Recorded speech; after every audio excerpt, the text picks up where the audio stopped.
Ever thought of what the most important things to have in GT Online would be? Well, wonder no more, as in this video I will go through the top 10 investments you should buy and must own in GT Online. As always, this list is not in any specific order, but at number 1 we have the Hakucho Drag. Now there are a few reasons on why the Hakucho Drag is such a good investment in GTA. The first one is that it's basically the best vehicles for time trials, and it's also one of the fastest land vehicles in the game. When you equip the HSW upgrade for the Hakucho Drag, you can get it up to wild speeds and fly across the map in just minutes. It's a great investment, especially in the early stages of the game. When you don't have any other vehicles and such like that, this is a great vehicle to grind with in general and not just for the time trials, because you can get around the map so quickly. So the Hakucho Drag is the first investment you need to own. Investment number 2, and this is no surprise, it's the Oppressor Mark II. Now the Oppressor Mark II is absolutely crazy. It has unmatched mobility, it's extremely fast and agile, it's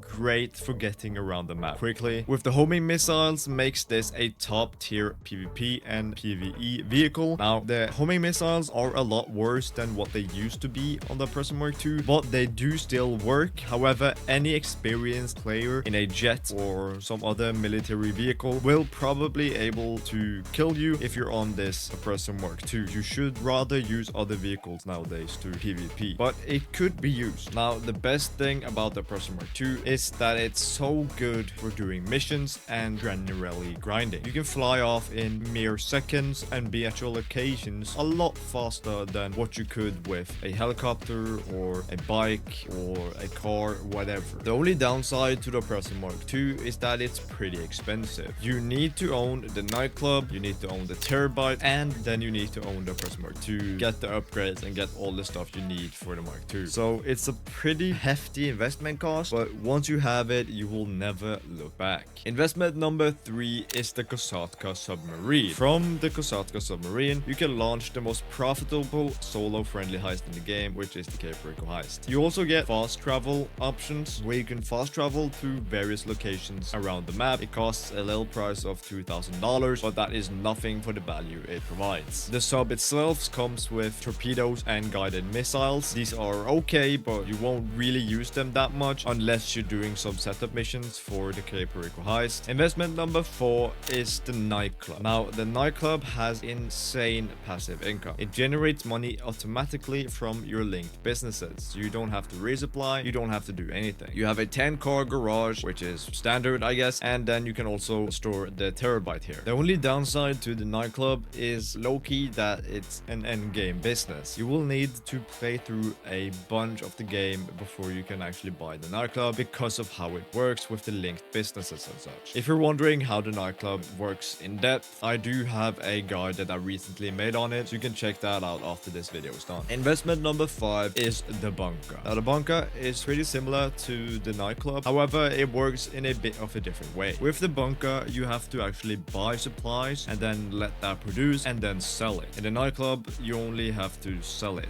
and produce it, of course, so you don't have to buy anything. With the bunker, you get passive income through weapon manufacturing. So you buy supplies, they produce, and then sell. You should always sell to the Los Santos, by the way. That gets you the most amount of money. You also have something called research. By doing research, it gets you access to exclusive upgrades for weapons and vehicles. You also get storage for your MOC, which is the Mobile Operations Center, and other military grade vehicles. Now the bunker does get you a pretty good hourly rate, so I do recommend using it together with the Nightclub to have the ultimate passive income. Investment number 6 is the Sparrow helicopter, and this one goes kinda hand in hand with the Kosatka, because you store the Sparrow helicopter inside of the Kosatka Submarine, and you use that helicopter for doing the Cape Rico heist because it's compact and fast. The missiles on it is okay, so you can easily use them for grinding missions, not even just Cape Rico missions, but also for other missions in the game. You can spawn the helicopter instantly on the Kosatka or out and about in the world just by going into the interaction menu. As I said, it's extremely fast, it's faster than a buzzard attack helicopter, and also now that it got kind of buffed, it does tank a lot of more damage than it used to do before. Before, you can fly and barely touch a building and then it would explode. Now you can kind of fly into different things without it really destroying it. So it's an absolute amazing vehicle that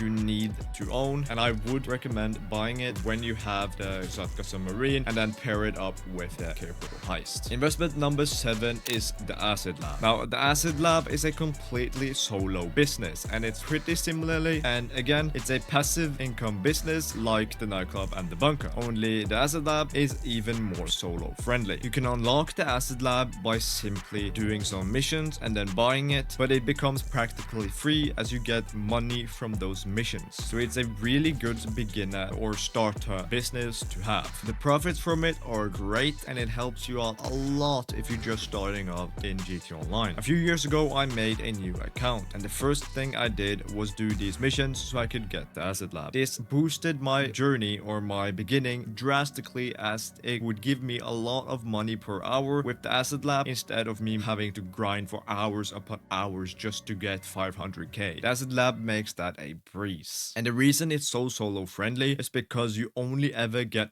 one delivery vehicle to deliver every time, and it's a fast and agile bike, so it's not even hard to do. I would 100% recommend the Acid Lab, as it's one of the best passive businesses in the entire game. Investment number 8 is the Terabyte, and we've talked a bit about the Terabyte already, but it does have more to explore rather than just the Oppressor Mark II. Now, you can launch some missions from the Terabyte, which is client jobs. These are great for some solo grinding or extra income, and one of the missions that are great is the diamond shopping. This one is especially good of the client jobs. You also have a vehicle workshop inside of the Terabyte, where it's the only place you can customize the Oppressor Mark II. You can't customize it any other place than here. And the best thing about the Terabyte is its remote operations. You can source, you can sell, you can buy supplies, you can do everything inside the Terabyte for all your other businesses, or basically all of them, from the Terabyte, which you can spawn right beside you anywhere on the map. For grinders, this vehicle is an absolute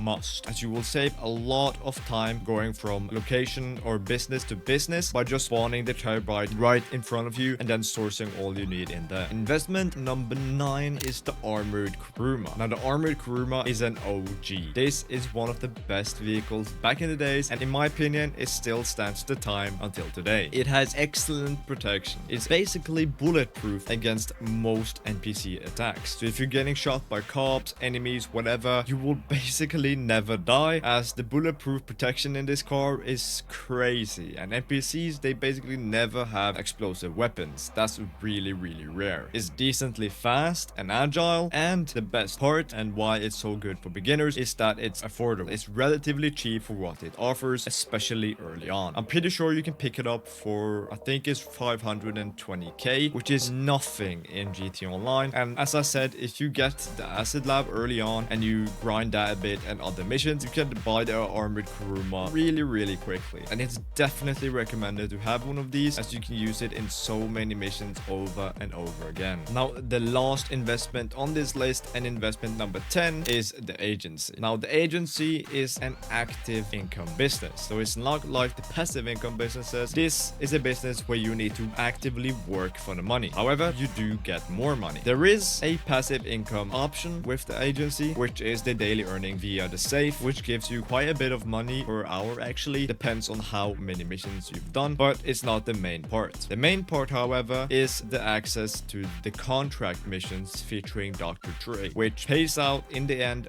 $1 million. Now, this storyline does take quite a bit to complete. However, it's fun, it's action-packed, and you get a good payout at the end. You also have security contracts, which are great for money, and all of this, by the way, is completely solo friendly, so don't worry about that. But yeah, security contracts are great for money, and you also have payphone hits, which are also great for money. They used to be a lot better back in the days, but they are still really good if you do a payphone hit in between other activities like heists or Puerto heist, whatever. Then you'll just up your hourly rate slowly but steadily. Another good feature with the agency is the ability to equip your vehicles with Immani Tech. Immani Tech is basically missile lock-on jammers and remote control. However, I would just look at the lock-on jammers. The missile lock-on jammer is great to have on most of your vehicles. This basically means that if an Oppressor Mark II, for example, is following you in your car, they cannot lock on their missiles on you, and therefore it makes it so much harder for them them to actually kill you. This is a must if you like driving around in your vehicles around the map. Last thing to mention is that the agency has a great